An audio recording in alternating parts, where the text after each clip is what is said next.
يستأنف المخرج محمد مصطفى تصوير فيلمه الجديد الحرامي والعبيط النجمين خالد الصالح وخالد صالح، وذلك دخل التوجيهات ضد النحاس بعد توقف قصير بسبب إجازة عيد الأضحى المبارك. وانضم مؤخرا الفنان مجدي بدر إلى طاقم العمل، حيث يدخل ضمن أحداث دور الطبيب يتاجر في الأعضاء البشرية ولا يلتزم بقسم المهنة. فيلم الحرامي والعبيط من تأليف أحمد عبد الله وبطولة خالد صالح وخالد الصاوي وروبي وعايدة عبد العزيز وضياء المرغني،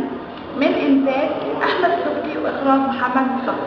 اضطرت الشركة العربية للإنتاج والتوزيع السينمائي إلى رفع التيزر المبدئي لفيلم فبراير الأسود، والذي تم طرحه قبل أكثر من أسبوع كنوع من الدعاية المبدئية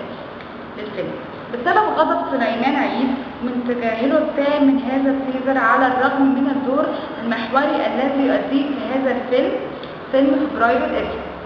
من تأليف وإخراج محمد أمين وبطولة خالد صالح وأحمد زاهر وسليمان عيد وميار غيث.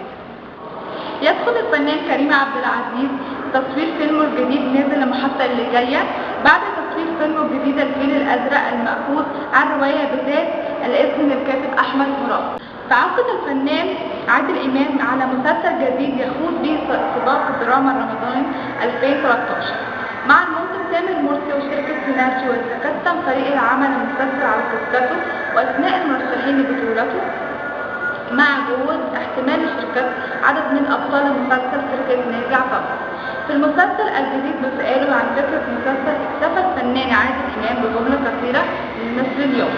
قال خلالها: ربنا يسهل كل حاجة جوه